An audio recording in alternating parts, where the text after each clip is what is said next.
Hello students, स्वागत है आपका आपके ही यूट्यूब चैनल अल्फा क्लासेस में। ट्रायंगल के पिछले लेक्चर्स में कुछ थ्योरम्स से रिलेटेड एक्सरसाइज करवाया जा चुका है। आई होप कि वो कॉन्सेप्ट, थ्योरी और एक्सरसाइज आपको तैयार हो चुका होगा। आज चलेंगे अगले कॉन्सेप्ट, ट्रायंगल में ही एक अगले लेवल के बारे में डिस्कशन करेंगे।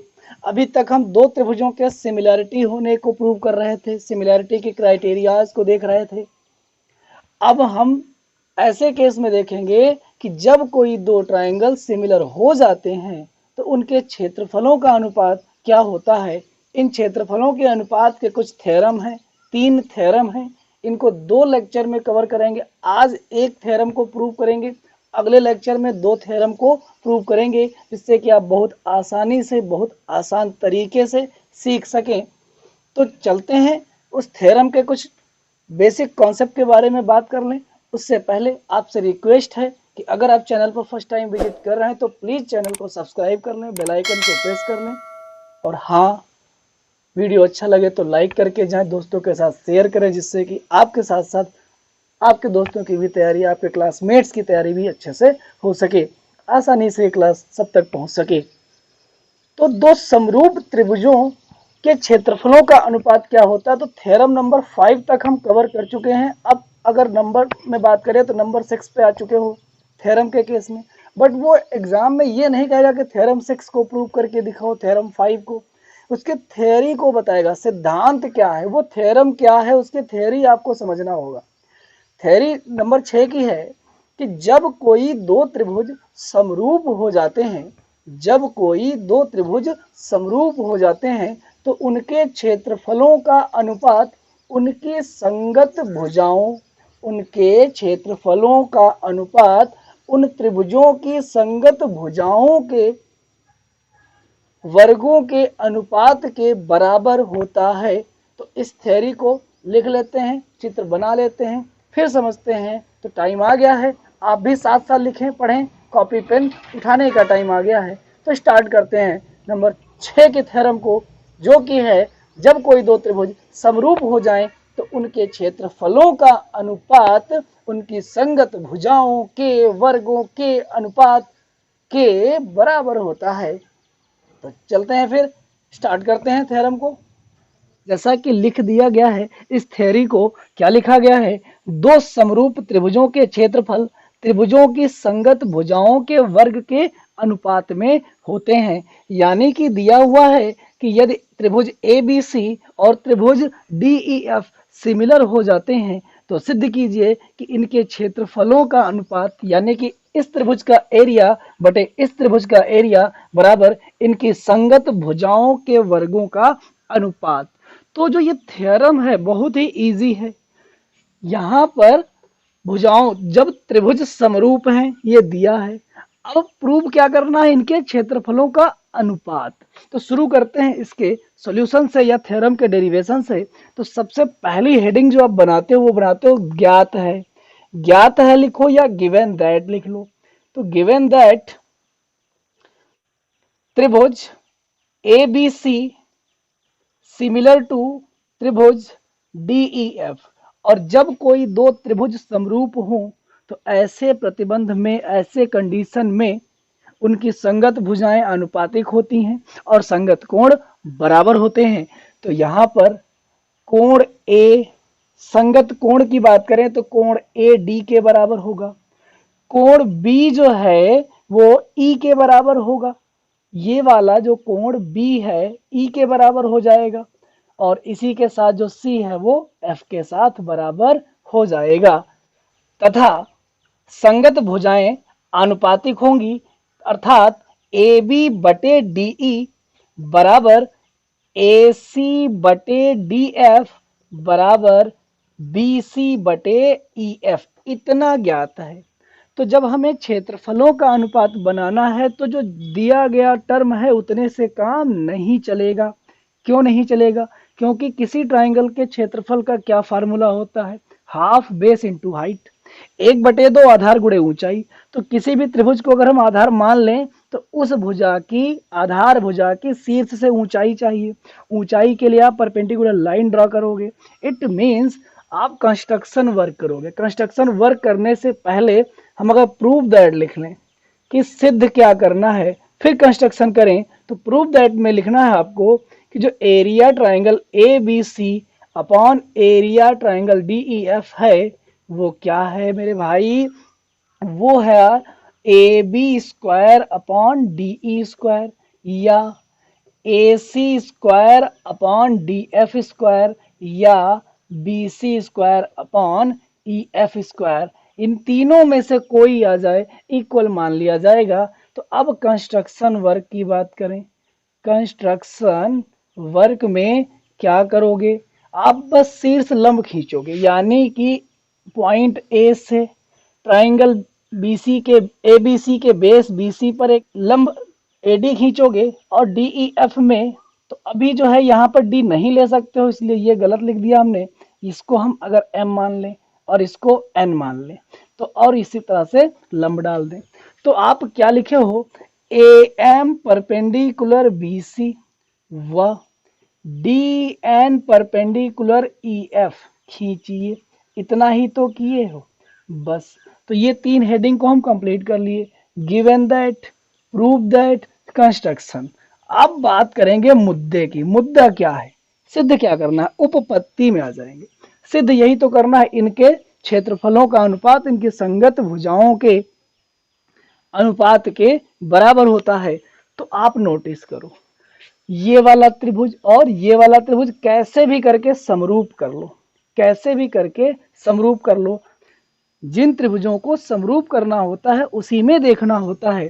तो त्रिभुज ए बी एम एंड त्रिभुज डी ई एन में क्या आप किस तरह से समरूप कर सकते हो ये नोटिस करो।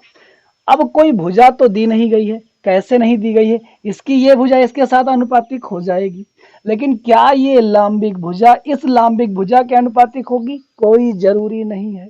क्या ये लंबाई बी एम और ई एन का अनुपात बराबर आएगा, कोई जरूरी नहीं है। तो केवल एक भुजा का अनुपातिक होना यह कोई क्राइटेरिया में शामिल नहीं हो पाएगा, तो एक भुजा के जरिए हम नहीं जा पाएंगे। तो अब एटलीस्ट दो कोण हमको बराबर दिखाना ही पड़ेगा। तो आप नोटिस करो कि जो b है वो e के बराबर है, ऐसा ज्ञात है। आप गिवन दैट में देख लो कि जो b है वो e के इक्वल है, तो लिखोगे b जो है e के इक्वल है, यहाँ लिख दोगे ज्ञात है, गिवन दैट। इसके बाद जो उसमें एंगल m है ये वाला, इसमें n के बराबर है। क्यों बराबर, क्योंकि ईच 90 डिग्री, प्रत्येक 90 अंश। कितने कोण बराबर हो गए, दो। इसलिए डबल ए कसौटी से जो त्रिभुज है मेरे भाई ए बी एम वो डी ई एन के क्या हो जाएगा, समरूप हो जाएगा। और जब समरूप हो जाएगा इसलिए इनकी भुजाएं आनुपातिक हो जाएंगी, अर्थात ए बी बटे डी ई बराबर ए एम बटे डी एन। इसे हम बना लें अगर समीकरण, तो इस अनुपात को यहाँ पर यहीं देख लें, तो इसे अगर समीकरण 1 कहें, इसे समीकरण 2 कहें, तो समीकरण 1 और 2 में आप देखो ए बी बटे डी ई इनके भी बराबर है और इसके भी बराबर है, यानी कि ये सभी अनुपात जो है आपस में बराबर हो जाएंगे।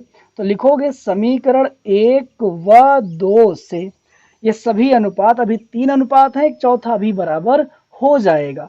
तो ए बी बटे डी ई बराबर ए सी बटे डी एफ बराबर बी सी बटे ई एफ। ये तो समीकरण 1 से थे ही, अब एक और बढ़ जाएगा A M upon D N. अब आ जाओगे क्षेत्रफलों का अनुपात बनाओगे, तो लिखोगे तो area triangle A B C का बटे area triangle D E F का। अब फार्मूला बनाओगे, ए बी सी के क्षेत्रफल का फार्मूला 1/2 गुणे आधार बी सी गुणे ऊंचाई ए एम बटे 1/2 आधार है ई एफ गुणे जो ऊंचाई है वो क्या है डी एन। अभी 1/2 से 1/2 कैंसिल होगा, तो इधर चल रहा है एरिया ए बी सी का बटे एरिया डी ई एफ का इक्वल टू बी सी बटे ई एफ गुणे ए एम बटे डी एन। इतना बन गया। अब आप समीकरण 2 से देखो कि जो AM बटे DN है वो AB बटे DE के बराबर है, और जो BC बटे EF है वो भी AB, यानी कि ये वाला पद और ये वाला पद दोनों ही इस पहले के बराबर है। तो आप ये वाला लिख सकते हो दोनों जगह पर। तो AB बटे DE गुणे AB बटे DE, क्यों मेरे भाई? तो यहां से बन जाएगा AB बटे DE का स्क्वायर, बराबर लिख सकते हो यहीं पर BC बटे EF का स्क्वायर, बराबर लिख सकते हो। अब कह रहे हो कि ये बराबर कैसे लिख सकते हैं? तो जी हाँ, फैक्ट है। क्या फैक्ट है? अभी हम आधार इसमें किसको माने थे? BC को। इसमें किसको माने थे? EF को। अगली बार हम आधार भुजा AC और DF को मानते, शीर्ष लंब B से और E से खींचते। फिर अगली बार हम आधार भुजा AB और DE मानते, शीर्ष C और F से शीर्ष लंब खींचते। तो इस तरह से त्रिभुज के तीन अलग अलग दिशाओं से तीन अलग अलग आधार अलग अलग ऊंचाई होने पर एक एक करके आता, हम एक को बराबर कह दिए, बाकी स्वतः ही बराबर आ जाएंगे। या आप डायरेक्ट भी कह सकते हो कि AB बटे DE की जगह हम BC अपॉन EF या AC अपॉन DF भी लिख सकते हैं। और इसी के साथ ये थ्योरम कंप्लीट हो चुका है। एक बार जल्दी से इसको फिर से रिवाइज कर देते हैं, बहुत ही जल्दी से एक बार और देख लें। प्रमेय क्या है? दो समरूप त्रिभुजों के क्षेत्रफल त्रिभुजों की संगत भुजाओं के वर्ग के अनुपात में होते हैं। जब कोई दो त्रिभुज समरूप हो जाते हैं, जब कोई दो त्रिभुज समरूप हो जाते हैं तो उनके क्षेत्रफलों का अनुपात जो है मेरे भाई वो संगत भुजाओं के वर्ग के अनुपात में होते हैं। तो ये दिया है। तो दिया क्या है? त्रिभुज ABC और DEF समरूप हैं। त्रिभुज ABC और DEF क्या है मेरे भाई? समरूप हैं। जब समरूप हैं तो संगत भुजाएं आनुपातिक और संगत कोण बराबर हो जाएंगे। सिद्ध क्या करना है? दोनों त्रिभुजों का जो क्षेत्रफल है उसका अनुपात उनके संगत भुजाओं के वर्गों के अनुपात के वर्ग के बराबर होगा। तो जब क्षेत्रफलों का अनुपात चाहिए तो त्रिभुज का क्षेत्रफल निकालने के लिए 1/2 गुणे आधार गुणे ऊंचाई का अगर यूज करें तो हमें आधार तो कोई भुजा अगर हम बना लें तो हमें ऊंचाई की आवश्यकता पड़ेगी। तो आधार पर किसी शीर्ष बिंदु से हम लंब डालेंगे, यानी कि कंस्ट्रक्शन वर्क में क्या जरूरत है? AM perpendicular BC, DN perpendicular EF, ये कर लिए हम यहाँ। अब कैसे भी करके इन ऊंचाइयों का संबंध भुजाओं से बनाना था, इसलिए इन दो त्रिभुजों को समरूप करने से ऐसा हो सकता है। तो क्या किए? इन दो त्रिभुजों को समरूप करने के लिए हम कोणों की मदद से समरूपता की डबल ए कसौटी लगा दिए। दोनों बड़े त्रिभुजों के बाएं त्रिभुज जो हैं समरूप हो गए।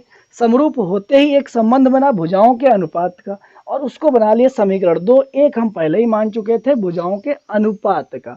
तो समीकरण 1 और 2 को अगर ध्यान से देखें तो ये तीनों पद और इसका ये पद इससे आपस में सभी बराबर हैं। तो समीकरण 1 व 2 से ये जब चारों पद एक साथ बराबर हैं तो एक साथ बराबर लिखे जा सकते हैं, और जैसे ही बराबर लिखे जा सकते हैं इनके त्रिभुजों के क्षेत्रफल का अनुपात बनाएंगे। एरिया त्रिभुज ABC का बटे एरिया त्रिभुज DEF का। तो ABC का क्षेत्रफल ऊपर, DEF का नीचे, 1/2 गुणे आधार गुणे ऊंचाई। तो त्रिभुज ABC का जो आधार है वो क्या है मेरे भाई? BC। ऊंचाई क्या है? AM। ऐसे ही बटे में आधार क्या है? EF।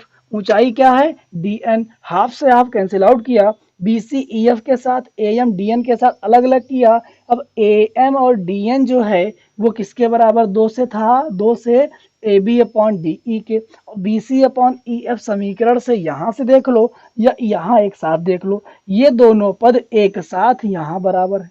तो दोनों की जगह पर ये जब लिखोगे तो स्क्वायर बनेगा।